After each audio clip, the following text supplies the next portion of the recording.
மனநிறைவோடு முடிவடைவதில்லை. எனவே எந்த காரியத்தை செய்யும் போதும் முதலில் அதனை திட்டமிட்டு அதனை எவ்வாறு செய்வது, எப்படி செய்வது என்று பலவிதமாக யோசித்து உங்கள் அனுபவங்களையெல்லாம் அதில் போட்டு அவ்வாறு செய்யும்போது அந்த காரியம் அழகாக நிறைவேறும், உங்களுக்கும் திருப்தி அளிக்கும். பொதுவாக ஒரு வீட்டின் வருமானத்தை எடுத்துக்கொள்வோம். ஒரு கணவரின் மாத சம்பளத்துக்குள்ளேயே எங்களுடைய செலவுகளை அடக்கினால், எங்களுக்கு வரவேண்டிய அத்தனை விடயங்களையும் அதற்குள்ளேயே நாங்கள் செய்து கொண்டால் நிச்சயமாக கடனாளி ஆக மாட்டோம்.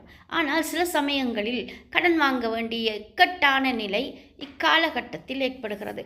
பொதுவாக சொல்லப்போனால் மாணவர்களுடைய ஃபீஸ் கட்டுவதில் அல்லது வேறு வழிகளில் எங்களுக்கு கடன் ஏற்பட்டு விடுகிறது. என்னதான் நடந்தாலும் அவற்றை காலக்கிரமத்தில் திட்டமிட்டு